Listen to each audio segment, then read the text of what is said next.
So finally दोस्तों, आप लोगों को जिस चीज़ का था इंतज़ार वो घड़ी आ गई है। आप लोगों ने बहुत सारे कमेंट किए थे कि मैम प्लीज़ हिंदी का भी पेपर लेकर आइए, तो मैं आ गई हूँ आप सबके बीच फिर से एक बार हिंदी का पेपर लेकर, जो कि 100% ओरिजिनल पेपर है। ये आपके एग्ज़ाम हॉल में 100% यही प्रश्न पूछे जाएंगे और आप लोग अच्छे से याद करके जाइए, क्योंकि यही प्रश्न आने वाला है। क्योंकि ये 100% नहीं, 1000% असली पेपर यही है, ठीक है ना। कक्षा 8 का रहेगा, यानी क्लास 8 का रहेगा। ये 14 मार्च को आप लोग का एग्ज़ाम है और विषय आप लोगों को राष्ट्रभाषा हिंदी होने वाला है।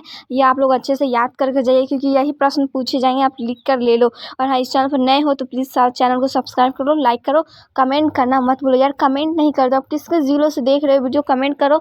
और कैसा लगा वीडियो आप लोग कमेंट में ज़रूर बताना। और आपको नेक्स्ट पेपर मैथ का भी देना है मुझे, तो मैं जल्दी जल्दी से इस वीडियो को ख़त्म करती हूँ, ताकि आप लोग मैथ का भी तैयारी आप लोग को अच्छे से हो जाएगा, ठीक है ना। पूर्णांक 50 रहेगा आपको।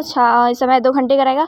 यहाँ छात्र का नाम लिख देना है, वर्ग क्रमांक कितने वर्ग, जितने आपके वर्ग क्रमांक रोल है वो लिख लेना है। आपको विद्यालय का नाम लिख लेना है यहाँ, ठीक है। अब जिस प्रखंड से हो उस प्रखंड का यहाँ नाम लिख लेना। और शंकु का भी नाम उस लिख लेना। शंकु के नाम भी जो स्कूल का नाम होता है वही शंकु में भी लिखा देता है, उस पर सब लिख लीजिए। आप जिस जिले से जिले का नाम लिख लीजिएगा। और हाँ, कमेंट बॉक्स में अपने अपने जिले का भी नाम लिख लीजिए, ठीक है ना। और वहाँ तीनों जो था वहाँ पर कुछ नहीं भरना। तो चलिए ज़्यादा बातें ना करते, वीडियो शुरू करते हैं। फर्स्ट में पूछा है, क्वेश्चन में दिए गए विकल्पों में सही विकल्प को चुनकर रिक्त स्थानों की पूर्ति कीजिए, ठीक है ना। ये टोटल 5 क्वेश्चन रहेंगे, 2 मार्क्स का रहेगा हर क्वेश्चन, 10 नंबर मिलेगा, ठीक है ना। कम में पूछेगा कि संकेत काव्य के कवि है, तो संकेत काव्य के कवि कौन था, तो मैथिली शरण गुप्त था, ठीक है ना। ये सारे यहाँ दिया गया है क्वेश्चन, ये आप लोग का ऑनलाइन क्वेश्चन रहेगा, ठीक है ना। तो ये मैथिली गुप्त हो जाएगा आप लोग का फर्स्ट का, ठीक है ना। तो आप लोग मैथिली गुप्त लीजिए। ख में है कि मधुशाला के रचनाकार डैश है, तो मधुशाला के रचनाकार हरीश राय बच्चन है, ठीक है ना। ग में पूछा गया कि विद्यापति को डैश कहा जाता, तो विद्यापति को मैथिली कोकिल कहा जाता, ठीक है। रामचरित्र के लेखक डैश है, तो तुलसीदास है, ठीक है ना।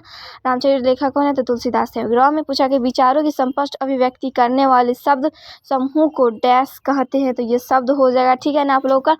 ओके, तो सेकंड में हमारा पूछा गया क्वेश्चन के दिए गए कथन में सही के लिए सही और गलत के लिए गलत का चिन्ह लगाए, ठीक है। तो ये इसमें 5 क्वेश्चन रहेंगे, हर एक क्वेश्चन के पर 2 मार्क्स रहेगा, टोटल मार्क्स 10 रहेगा, यानी 10 रहेगा, ठीक है।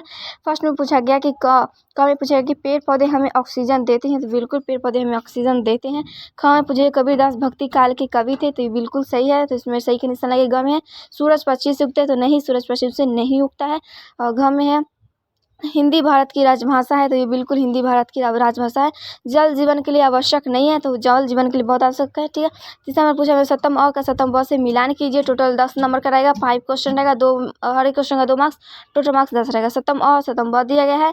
फर्स्ट में यहाँ पूछा गया रामचरितमानस कौन सा, तो ये तुलसीदास था। ख में पूछा गया कबीर, तो यहाँ कबीर को कबीर से ही मिला दीजिएगा आप लोग, ठीक है ना। ग में पूछा गया आप लोग सूरदास पूछा गया, तो आप लोग का हो जाएगा सूरदास में सूरदास। बहुत ही आसान क्वेश्चन पूछा गया इस बार, ठीक है ना। ग में मैथिली कोकिली, तो ये विद्यापति थे राष्ट्र कवि, तो ये दिनकर थे। और चैनल को अभी लाइक नहीं किया तो प्लीज़ लाइक कर दो और 500 लाइक पूरा देना, ठीक है, ताकि मैं मैथ का भी पेपर अच्छे से जल्दी लेकर आऊँगी, ठीक है ना।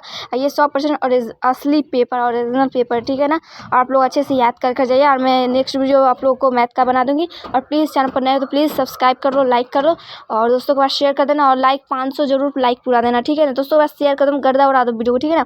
4 का लघु उत्तरीय प्रश्न लगभग 50 शब्द में उत्तर दे, टोटल 5 क्वेश्चन होंगे, हर क्वेश्चन पर 2 मार्क्स रहेगा। कभी पूछा है परिश्रम का हमारे जीवन में क्या महत्व है, अथवा हमें पेड़ पौधे क्यों लगाना चाहिए, अथवा अच्छे विद्यार्थी क्या विशेषता है। 5 में पूछा है दीर्घ उत्तरीय प्रश्न लगभग 80 से 100 शब्दों में उत्तर देना, ठीक है। मेरे विद्यालय पर निबंध लिखना है आप लोग को, और पर्यावरण संरक्षण पर निबंध लिखना है, ठीक है ना। चलिए 4 का क्वेश्चन आंसर देते हैं। पहला का क में परिश्रम का हमारे जीवन में क्या महत्व है, तो लिखना है कि परिश्रम सफलता की कुंजी। हमारे जीवन में परिश्रम का अत्यंत महत्व है, क्योंकि बिना मेहनत के कोई भी लक्ष्य प्राप्त नहीं किया जा सकता। परिश्रम व्यक्ति अपनी मेहनत के बल पर कठिन से कठिन बाधाओं पर पार लेता है और समाज में सम्मान पाता है। परिश्रम में केवल आर्थिक रूप से समृद्धि बनाता है, बल्कि यह हमारे चरित्र निर्माण अधिक विश्वास बनाता है, ठीक है। हमें पेड़ पौधे क्यों लगाना चाहिए, ख का क्वेश्चन है, ठीक है। पेड़ पौधे हमारे जीवन का आधार है, वे प्राणवायु ऑक्सीजन प्रदान करते हैं और वो वातावरण हानिकारक कार्बन डाइऑक्साइड को सोख लेते देते हैं। पेड़ पौधे न केवल पर्यावरण को संतुलित रखते हैं और प्रदूषण कम करते हैं, बल्कि वे हमें फल, औषधि, छाया और लकड़ी भी प्रदान करते हैं। वर्षा लाने और मिट्टी को कटवाने रोकने में इनकी महत्वपूर्ण भूमिका रहती है। कमें है मेरा विद्यालय विषय पर निबंध लिखिए। ये द्वितीय क्वेश्चन है, ठीक है। मेरा विद्यालय शिक्षा का एक मंदिर है, जहाँ हम न केवल किताब ज्ञान प्राप्त करते हैं बल्कि जीवन के नैतिक मूल्यों को भी सीखते हैं। मेरे विद्यालय का नाम, यहाँ आपको जो भी विद्यालय का नाम है आप लोग यहाँ विद्यालय का नाम लिख लीजिएगा। इसकी इमारत विशाल, सुंदर, यहाँ एक बड़ा खेल मैदान जहाँ हम शाम फुटबॉल क्रिकेट खेलते हैं। और नीचे लिखिएगा कि हमारे विद्यालय के शिक्षक बहुत ही दयालु और अनुभवी है, वे हमारे विषय को बहुत सरलता समझते हैं। विद्यालय में बहुत समृद्ध पुस्तकालय और आधुनिक विज्ञान प्रयोगशाला भी है। यहाँ अनुशासन विषय ध्यान जाता है। मुझे अपने विद्यालय पर गर्व है, क्योंकि यहाँ मेरे भविष्य में उज्जवल बनाने की दिशा निरंतर कर रहा है। तो इसी बात से हमारे सारे क्वेश्चन आंसर सॉल्व होते हैं। और कैसे रहा वीडियो अच्छा हो तो प्लीज़ लाइक करो, सब्सक्राइब करो, दोस्तों को शेयर कर दो। तो नेक्स्ट आपको शाम को 6 बजे मैथ का पेपर मिल जाएगा। तो मिलते हैं नेक्स्ट वीडियो में, तब तक के लिए बाय बाय।